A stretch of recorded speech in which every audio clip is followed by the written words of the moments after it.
introduction. I hope that the talk that I'm about to give follows in some logical sequence from the previous two. Professor Sada Gomez's talk set a very big picture of how we got here. And Mr. Becker's talk about LibreOffice also reaches back to the early days. It turns out that we all have some overlap that goes back to through the history of open source. And I developed open source software, at least in Berkeley license in 1980. So that's a long, long time ago. And I worked with Sun Microsystems, as Mr. Becker said.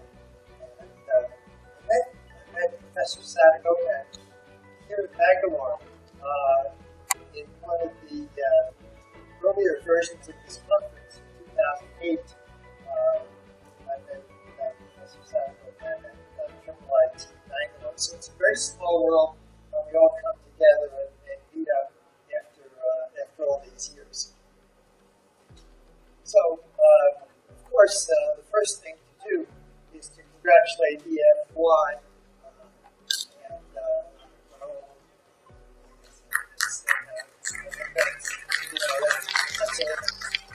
That's a terrific achievement. I did start up, and we were independent for 13 years. Not too bad, but 20 years is a long time for successful conferences, and the biggest and best known of the open source conferences in the world, the OSCON conference here in the US, and that did not last that long. So this is really, really great. As I worked the slide, this is my 7th time speaking at this conference. Back when it was Asia, and then it was Open Source India. I haven't been here for years, but the first time that I came was for Linux Asia Delhi, the Habitat Center, and then they had the meeting at the Forgotten Maidan Center, Convention Center in Delhi again. And then here's a picture I took when I came to speak here 6 years ago. So, notice the sign's a little bit different, but it's the same building. This year is also the 25th year of the Open Source Initiative. So there's those of you who know about open source. The Open Source Initiative was founded in 1998, 5 years ago, and has taken the responsibility for approving open source licenses and for disapproving others, of course. Now, the world uses about 7 open source licenses with some regularity, but if you go look, there's close to 100 open source licenses that have been approved over the years. There's a very nice history about the Open Source Initiative that Nick Vidal from Brazil put together. And there's a link to try to find it. It's bit.ly/OSI25-Nick Vidal. So I recommend that to you. It's a nice summary of what we've all been trying to get accomplished in the past 25 years. You know, when I first think back to when I first started teaching open source, shortly after I joined Carnegie Mellon in Silicon Valley, that was in 2006. First time that I taught at a university class on open source software, and it was a different world. We've heard references to Microsoft's open source as a cancer and open source as a communist plot. These kinds of things. And of course, over the past 8 or so years, with Satya Nadella as the CEO and having made their acquisition of GitHub, their view of open source has really changed tremendously. So they're a real positive force behind open source. But I haven't been doing this open source work for the past 18 years or 20 years. you don't realize how good we have it now. We talked about some of the problems that exist today, and they're real. But when we first started out with this, there were really two camps. There were the people who wrote open source code. They tended to be highly technical people. They were loners in many cases. The number of projects was quite small. The leading repository was SourceForge. And corporate adoption of open source was close to zero. And if you go and you talk to companies, you say, well, why are you sending all that money to Microsoft? Or sending all that money to Oracle?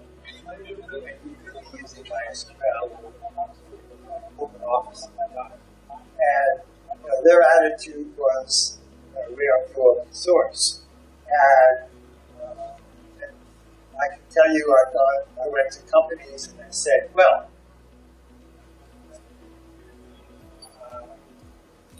what do you think about open source? What are you doing? And the executive would say, there's no open source here. And my response would be, you want to bet? Because we could very easily go in and analyze some of the programs that we had. And the developers were merely using open source software and downloading it to their machines. And in some cases, if it was properly licensed, they would keep it in products that they shipped to customers. So really a very, very different perspective. And that split is not as strong as it once was. Look at corporate software development these days. What we know is that it's in greater than 90% of all applications. We write a mobile application, and one of the first things they do is they use React.js. Open source code in every mobile app. So that's a big difference. The fact that it's been so widely adopted and accepted, maybe not so well understood in business perspective, but we're getting there. So it's a much easier discussion to have. And one of the things that caused it to happen was the economic situation 15 years ago when we had this worldwide downturn, and these companies still had to get all their projects done. They just didn't have any budget to go buy software. And they would look around and say, well, what about this open source stuff?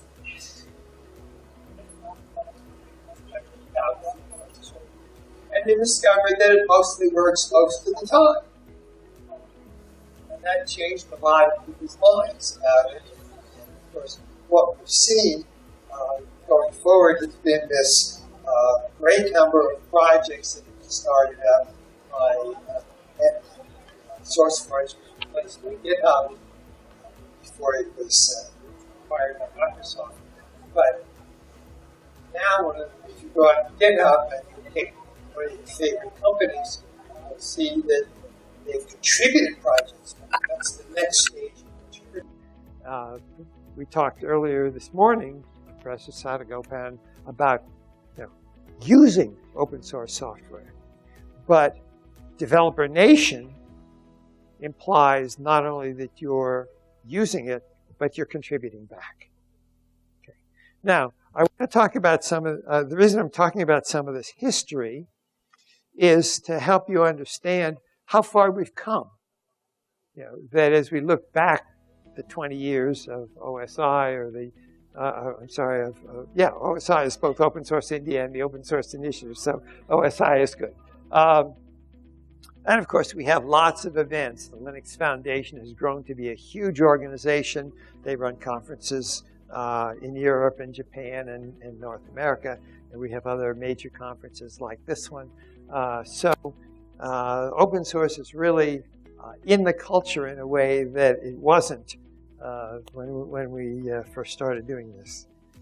So I don't have to spend a lot of time telling you why open source is good for you. Lots and lots of projects. We saw lists from our previous speakers. But I should tell you that this presentation that I'm showing you is LibreOffice. Okay, so it works, just fine. We've seen that companies have contributed back to the community. Some of the most popular applications, Cassandra and Hadoop and TensorFlow, those were donated to the community, to the Apache Foundation or something, by these companies. So not only that, but companies started up to provide commercial support for these products. So Cloudera came up to support Hadoop, and there's commercial support for Cassandra and so on. And that's important because if you're an IT manager in a company and I come to you and say, well, here's my open source software, you should use it, it's great. What are they going to say? They're going to say, who's going to support it? And if I can say, well, there's this company over here that was formed specifically to provide commercial support and training and enhancements for this project, then that makes them feel a little better. It takes out a lot of the risk. And as we look at some of the popular projects like Drupal, Drupal has Acquia, and Acquia has some of the major committers to Drupal as part of their team. So if you want to use Drupal, you can use the community version forever for free, great. You want to use it to run some business application, you can buy support from Acquia, or you can use Acquia's hosting service. And the same is true with many of these other popular projects. So,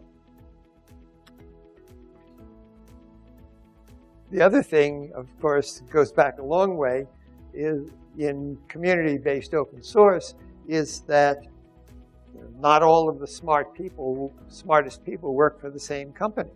The idea that you can get a group of very talented people to come together and to work on a single project, that adds value, that adds time to market, it adds quality. And so that's an important distinction between open source and some of the commercial projects. There's a whole long list of commercial open source projects today. Many of them don't use an approved open source license, but they call themselves open source. That's a whole other discussion that we won't have here this morning. But the point of that is that these community open source, the commercial open source projects, they have product managers and VPs of engineering and traditional kinds of teams and structures, but they do their own development in a closed way. It's not that I can go to MongoDB and offer them a contribution as an outsider because it's a for-profit business. So we've come a long, long way in terms of awareness and adoption of open source software.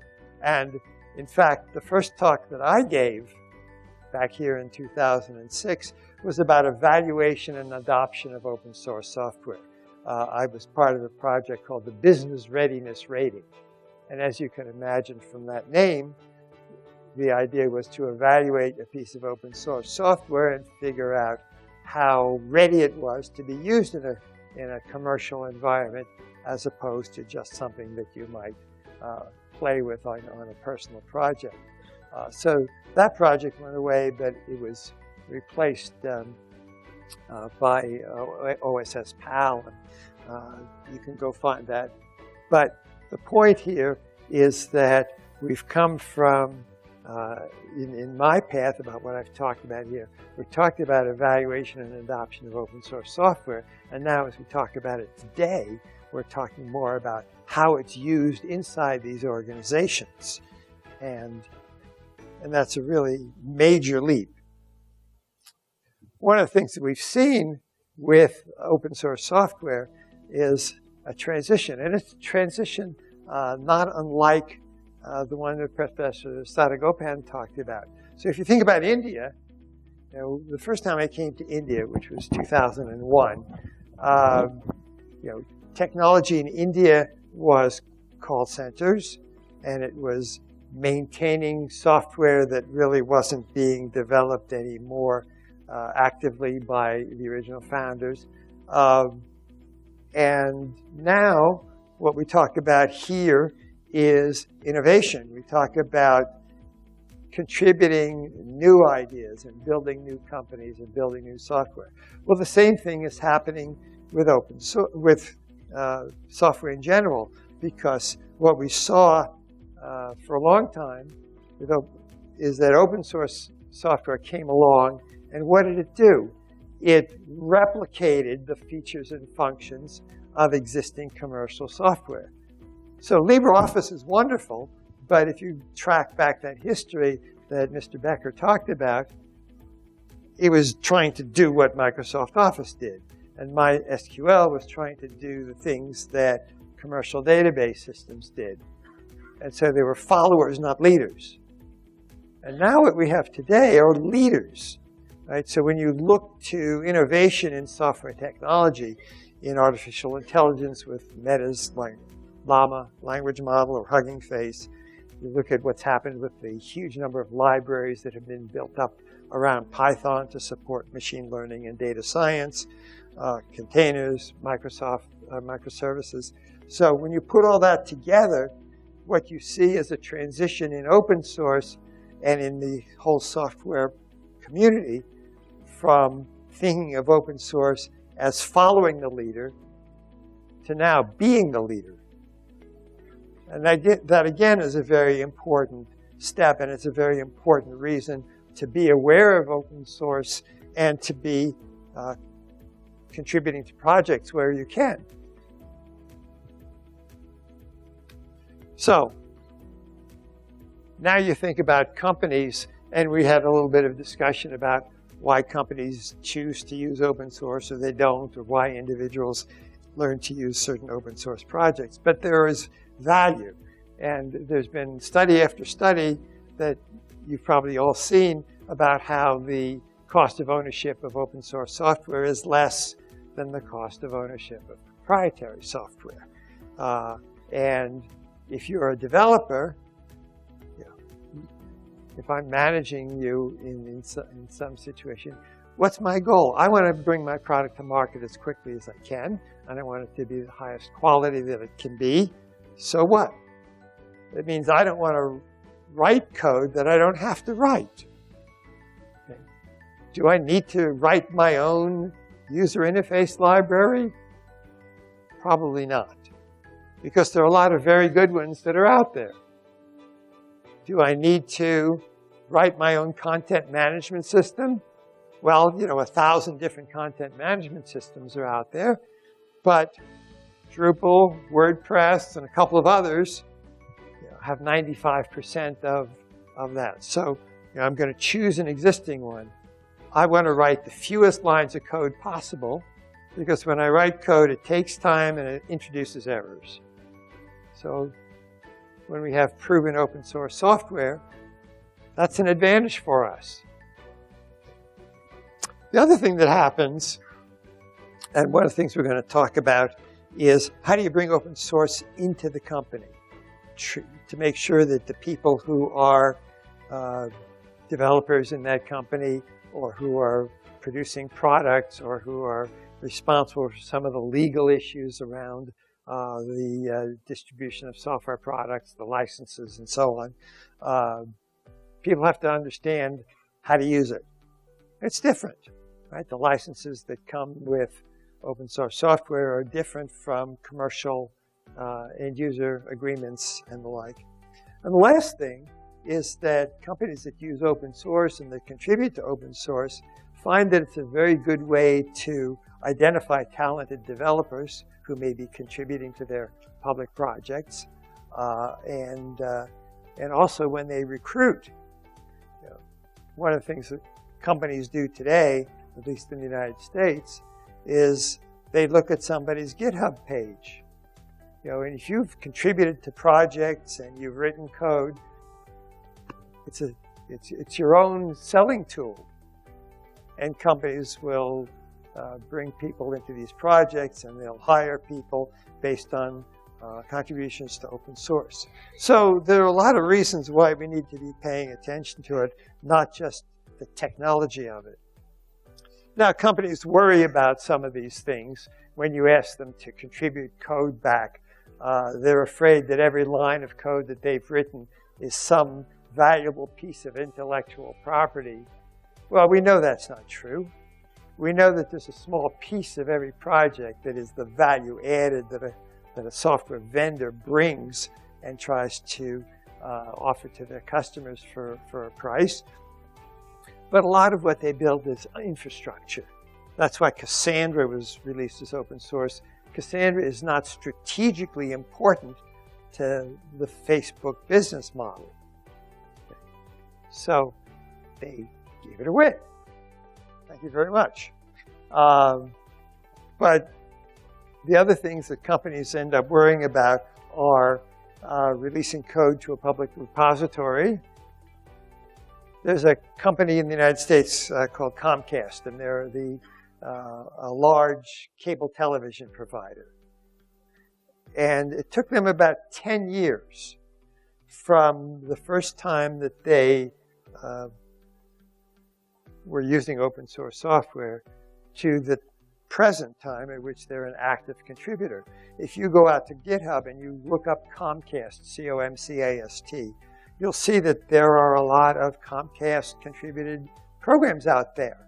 And if you want to use them, that's great. They're available to you. The woman who led that team for some number of years, actually she's of Indian heritage, and I keep telling her she should come to this conference, but not this year. So, you know, that's a big step for the company. And what it says is that there's a growing maturity in the use of open source, whereas when you're first starting out, you're using existing open source.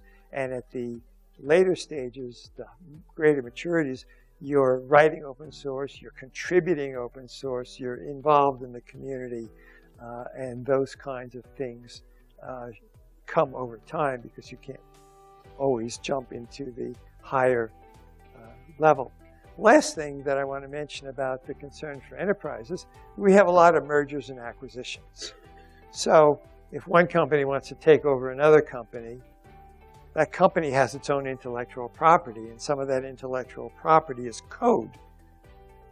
So if I'm buying your company, one of the things I want to make sure of is that your code is your own code, that you haven't stolen somebody else's proprietary code and put it in your product, because then I'm going to be at risk. So that's one of the things that the legal people and the financial people in corporate acquisitions worry about. That's why there are some tools that are around to analyze source code. So, in the time we've spent so far, we've touched on a number of different issues that are, in fact, very important for companies. And they have to make sure their developers don't use code that they shouldn't use. They have to make sure that they abide by the licenses of software that they use. They have to figure out how to become part of the larger open source community. And what that suggests is that you need enterprise policies for adoption and management of open source software. So we've moved in these years from please use my open source software to, okay, now we're using it, but we don't want to do anything that's going to get us into trouble. It's a huge step forward. Okay, so let's see. So what are the issues that we have to worry about? Well, we want to keep track of which open source pieces we're using. Okay. Inventory. One of the hot issues in open source these days is the idea of a software bill of materials. It's like a supply chain. What's in this thing? What's in my component? And when we do that, we understand, okay, this piece of software uses this code, this code, this code, and are those things good? So they need to think about that. Now, suppose I've got this piece of software and it's using these other pieces of software. What happens when one of those things gets updated? Do I update my product with the new version? Sometimes I better do that because there are cybersecurity issues and zero-day problems. But other times, it's some minor tweak. And I've already tested my code with the current version, and moving to the new version means I have to retest everything. And besides, some of my customers don't like change. In fact, hardly anybody likes change.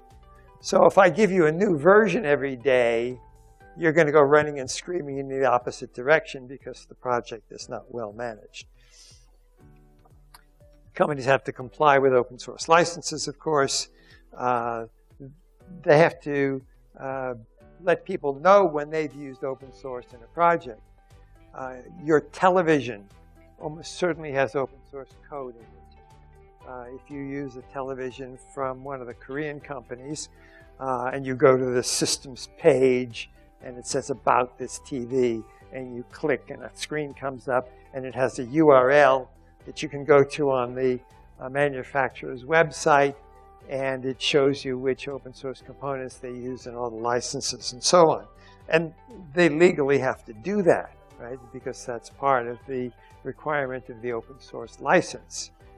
And there were some cases where companies have failed to do that, and they were penalized and taken to court and so on. Another issue that comes up that organizations have to think about: here you are as a developer, you're working on some project in your company. They pay you to do that all day, every day. But, you know, in the evening, you like to do your own thing. And everybody has their own personal preferences, whether it's reading or game playing or sports events or something, helping people in the hospitals or socially. Some people, their idea of fun, after they've spent all day writing code at work, they want to write more code at home. Fine, okay. But if I'm running an organization, I want to make sure that the code that they're writing isn't using code or knowledge for what they're doing in their job. I don't want them to create open source software that's a competition to my product. So, you know, there's that issue. So you need employee guidelines. Yes, you can work on outside projects, but no, you can't do something that's going to be at all competitive with what our company is doing. And then lastly, an issue that is important for organizations is to get involved in the community. The idea that you know, you've made this performance enhancement, and you know, it's not just for you, that you give it back. And one of the early examples of that was Oracle.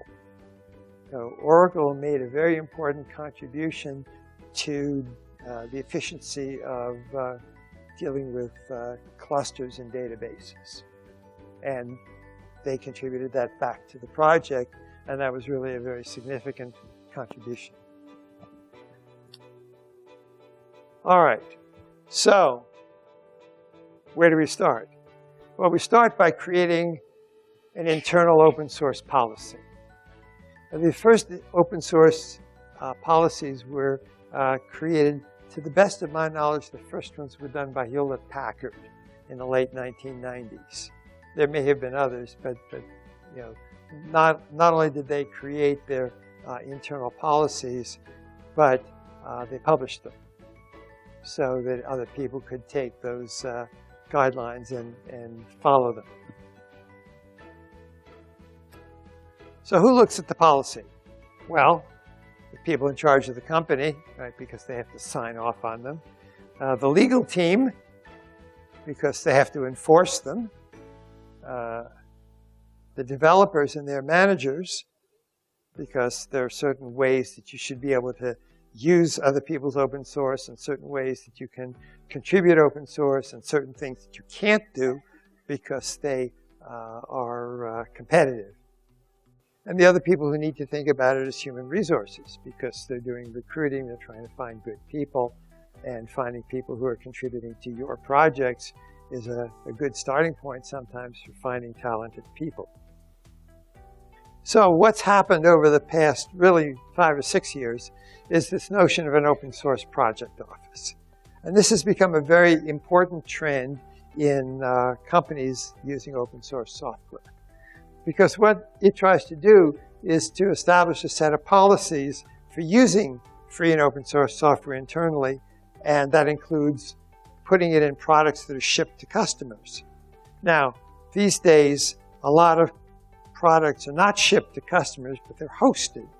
So you're not really distributing it, and that has some implications because of the licenses. The GPL in particular only refers to distribution of software rather than to total use. I like to think about 3 categories. There's the commercial companies that are doing open source software, and there are a lot of them, and there's a lot of venture money being given to these companies. There are the foundations that other people have talked about, Apache and Document and Mozilla and so on, that are the steward for a number of different projects. And then there's everybody else, the people who have created their own projects. They're non-commercial. They don't expect that they're going to make any money of it, but they're doing it because they want to contribute back.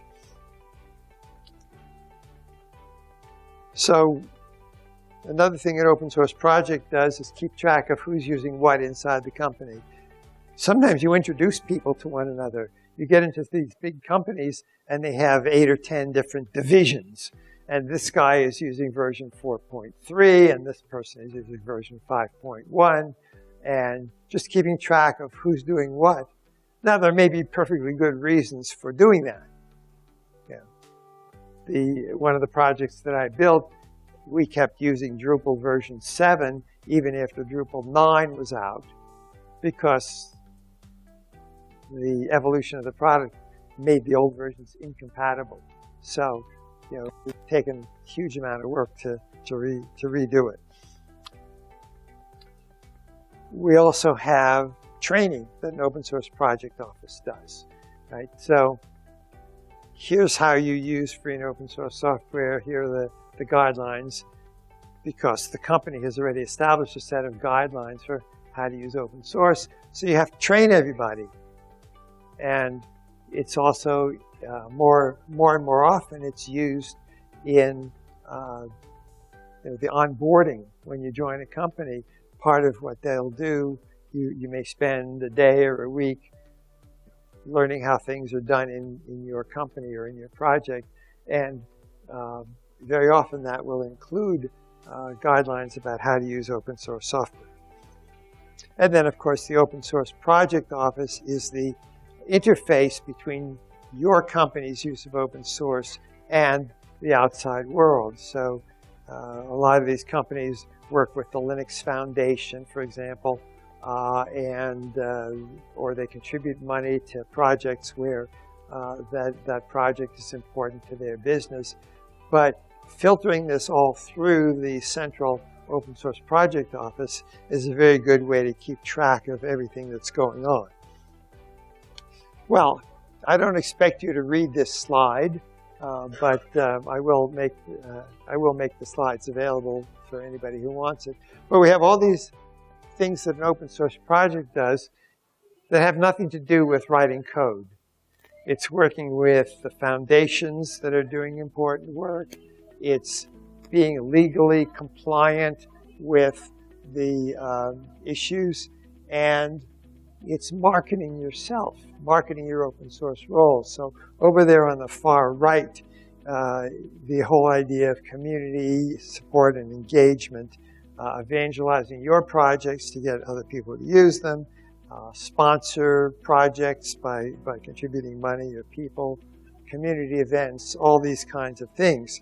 often working with other companies to do that.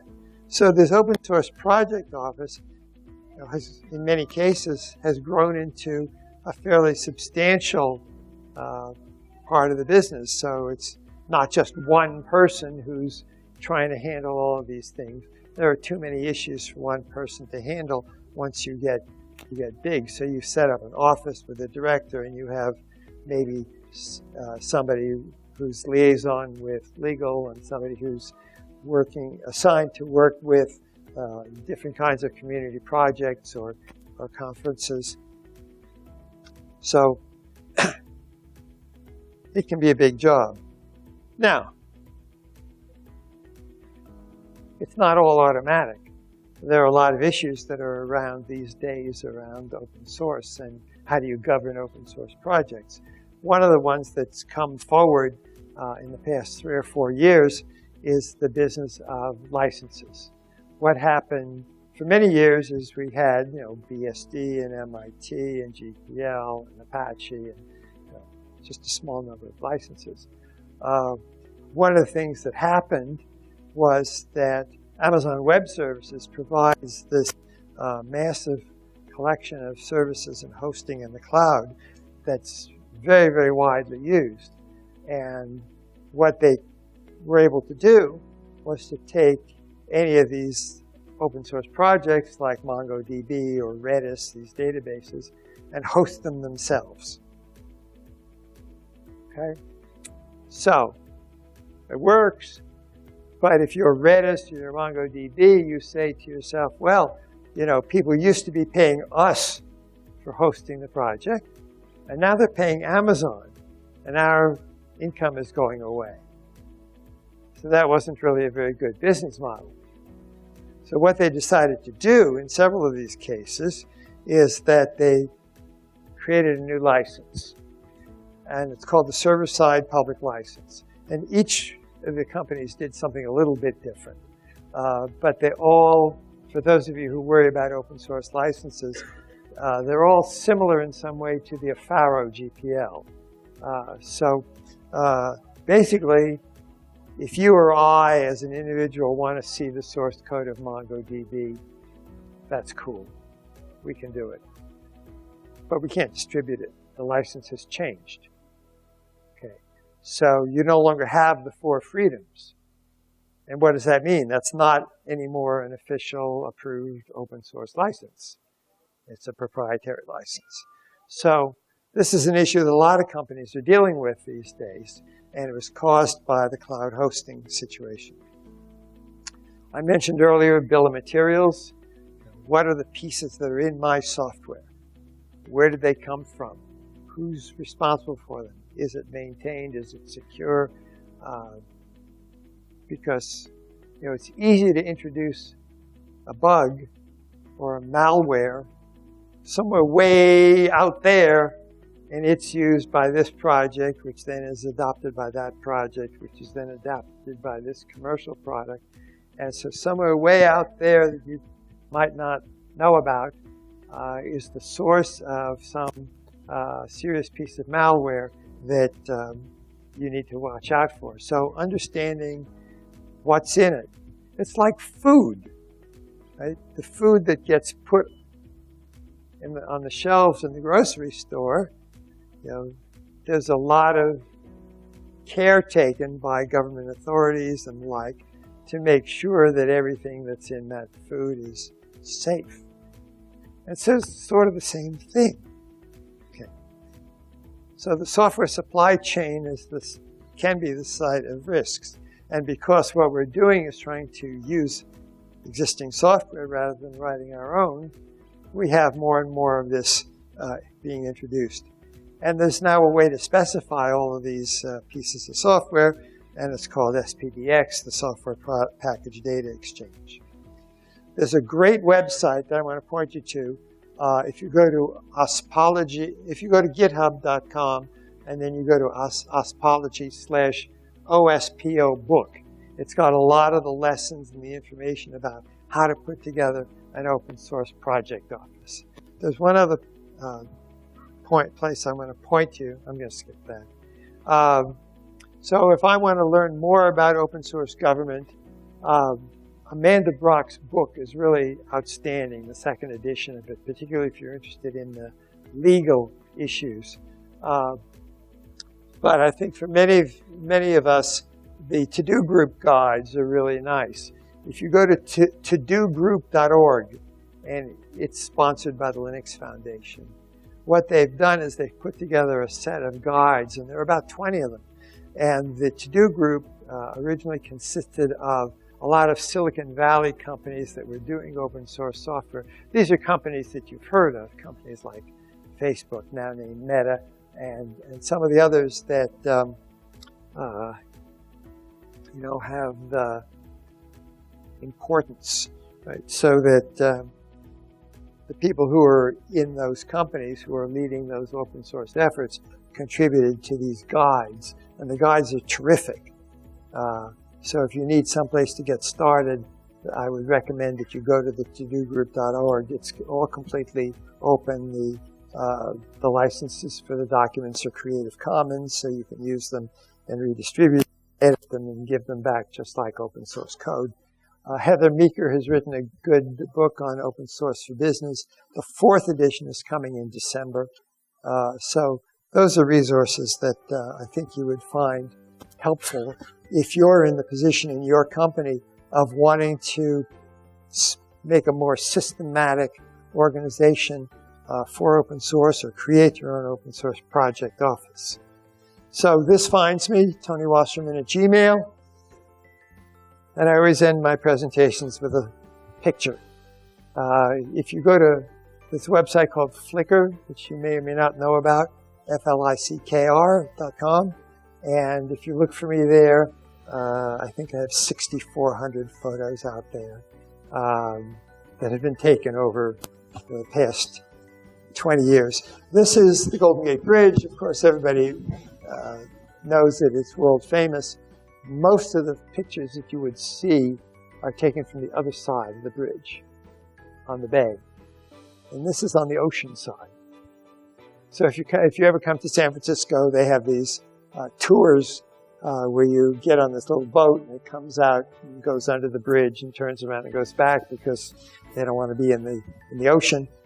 But you can see a little bit of the waves there in the foreground. So that's home for me. I live in San Francisco. I've lived in San Francisco for most of my life. And, you may have heard a lot of things that San Francisco is falling apart, that it's a hellhole. Don't believe any of that. Every city has its problems, but, come and visit and enjoy it. You can walk across the bridge, bring a jacket. All right, so this is a good point for me to stop. We have a few minutes left for Q&A. I want to thank you for staying and for your attention. Thank you. All right.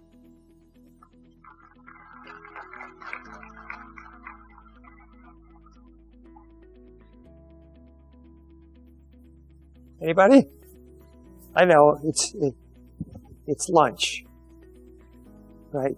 You always get, if you're the talk that's preventing people from going to lunch. There we are. All right. Well, thank you again.